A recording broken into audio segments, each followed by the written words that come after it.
The whispers started before the wagon even rolled into the small town, dust cloud curling up behind the wheels as though the ground itself carried the gossip. She sat inside with her chin lifted, her hands folded in her lap even though her stomach churned.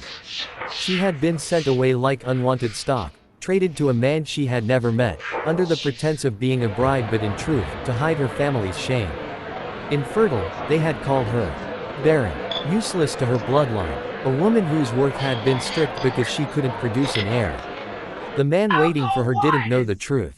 They had told him she was quiet, hardworking, and obedient. That much was true. What they didn't tell him was that her family's laughter followed her departure, because in their eyes, she was no longer theirs to burden. He stood at the edge of town, broad shoulders straight beneath the worn leather vest, hat tipped low, a man who carried silence as naturally as others carried words. His face was weathered by years under the sun, his hands strong and scarred from ranch work, his eyes sharp enough to unsettle a liar but soft enough to make children trust him. When she stepped down, he didn't smile, didn't offer any sweet words, only held out his hand. She placed hers in his, bracing for indifference, maybe even disappointment. Instead, his hand was steady, warm, and he led her to his horse without a word wasted. The land he brought her to stretched wide, unforgiving yet breathtaking, the kind of place where a soul either learned resilience or crumbled. She expected coldness, a life of silent duty beside him, maybe a bed shared only out of necessity. She expected his disappointment the day he realized she would never carry his child. But the man she married was not one to measure worth in wounds. He noticed the way she rose before dawn, hands raw from scrubbing, clothes damp from hauling water, her quiet strength like the land itself, unyielding, steady, and alive even when barren. He noticed the way she listened, how she didn't fill silence with chatter but with presence. It was a month into their marriage when she found him one evening, sitting alone on the porch, a whiskey glass untouched beside him. He was staring out at the horizon as if trying to see something lost long ago. She said nothing, only sat beside him, her skirts brushing against his worn jeans. He turned, surprised, as though no one had ever thought to join him in silence before. He said her name softly, almost testing it, as if it was the first time he had truly spoken it. In that moment, something shifted. He began to talk, slowly, carefully, about his parents buried under the cottonwood tree, about the years he worked this ranch with nothing but calluses to show for it, about the loneliness that pressed in at night so heavily he sometimes thought it might kill him. And she listened, her quietness no longer emptiness but a balm. He kissed her that night not out of duty, not out of expectation, but out of something raw and startling, desire, yes, but also reverence. She trembled beneath his touch, not because she feared him, but because no one had ever touched her as if she was precious. The weeks turned into months, and he discovered her laughter, the rare sound that cracked open the air like thunder, soft but mighty. He discovered her stubbornness, the way she would argue about fence posts or cooking fires, her cheeks flushed with life. He discovered her gentleness with the horses, whispering to them as though they understood every secret she carried. The neighbors noticed too. They saw the cowboy's eyes follow her as though she were water in a desert. They saw how she carried herself differently now, her spine straight, no longer weighed down by shame. They whispered. Again, but this time with wonder. The barren bride who was supposed to be a humiliation had become the heart of a man who had lived too long without one. One bitter winter, when a blizzard cut them off from town, they spent days huddled by the fire, sharing stories neither had told another soul. He told her how he once believed he would die alone on this land. She told him the truth, that her family had discarded her, labeled her broken. He looked at her then with such intensity she thought she might shatter, but instead he said, "They were fools. You're the only thing I've ever needed." And he meant it. In the years that followed, he loved her with a devotion so steady it reshaped her entire existence. The land was still harsh, the nights still long, but she was no longer the discarded bride. She was his woman, his partner, his reason to fight through storms and drought. And though no children ever came, their home was never empty. It was filled with warmth, with laughter, with a love so enduring it quieted every cruel word she had ever carried. She was the woman who was meant to be a shameful secret, but instead, she became the only one he would ever love. The ranch woke early, long before the sun stretched its arms across the plains. The rooster crowed, coyotes slinked back into the shadows, and frost clung to the grass like brittle glass. She wrapped her shawl around her shoulders and lit the lantern, the flame flickering to life as though it knew the rhythm of her days by now. He was already outside, the sound of boots crunching in the cold soil, his silhouette framed by the faintest streak of gray on the horizon.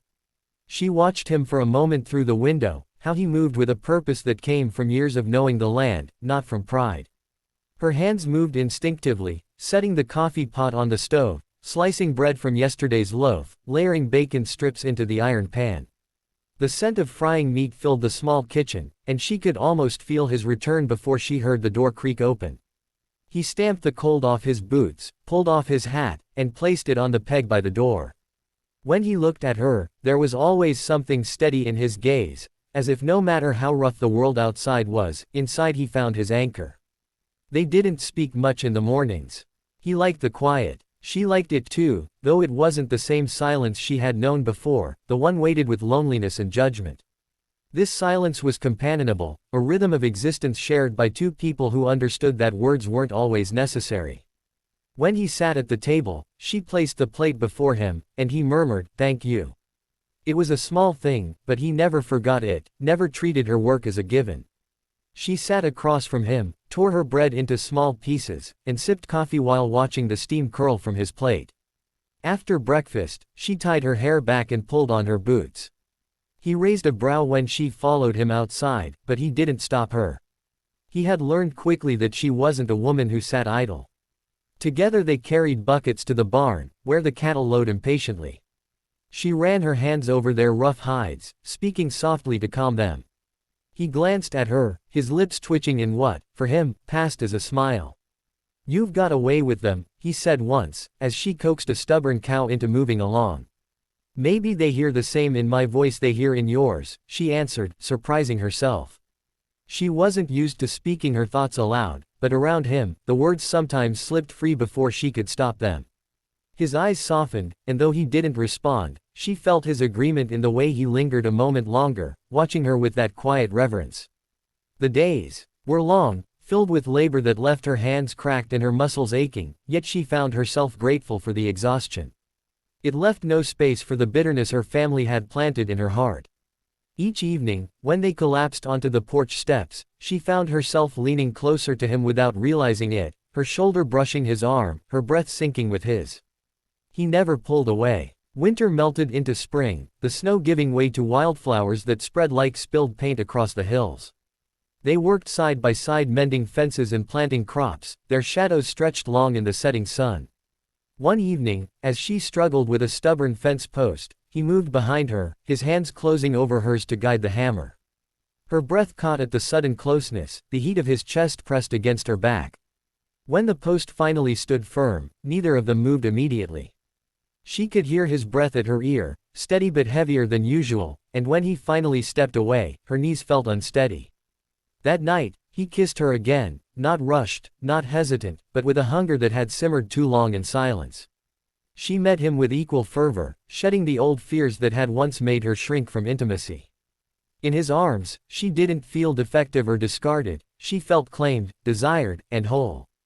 The love they built didn't happen with sudden declarations or dramatic gestures. It grew in the way he remembered she liked honey in her tea, in the way she mended his shirts with tiny careful stitches, in the way they laughed when a calf broke loose and they both chased it across the yard like children.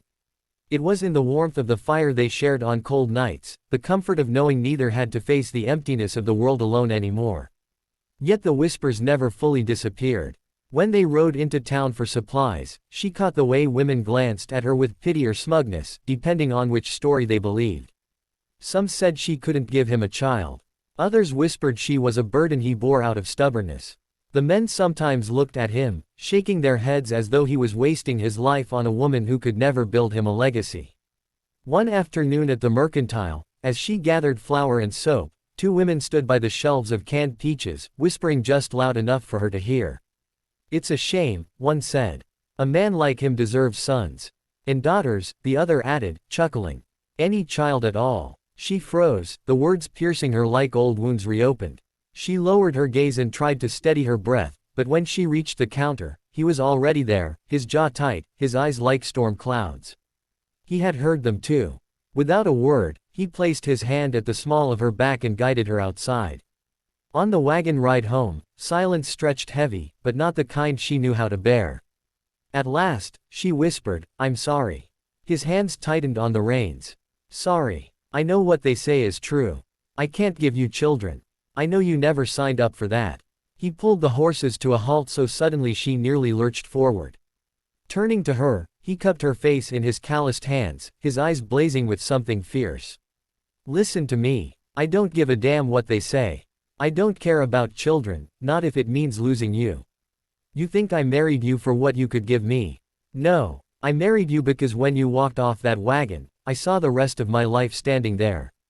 And I'll be damned if I let anyone, especially you, make me regret it." Tears burned her eyes, not from sorrow but from the sheer weight of being seen, being chosen. She leaned into his hands, and he kissed her, right there on the wagon bench, with the wind rushing around.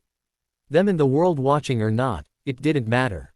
That night, as they lay together in the quiet, she whispered into his chest, "I thought I'd never be enough for anyone." He pressed his lips to her hair. "You're more than enough. You're everything." From then on, she carried his words like armor.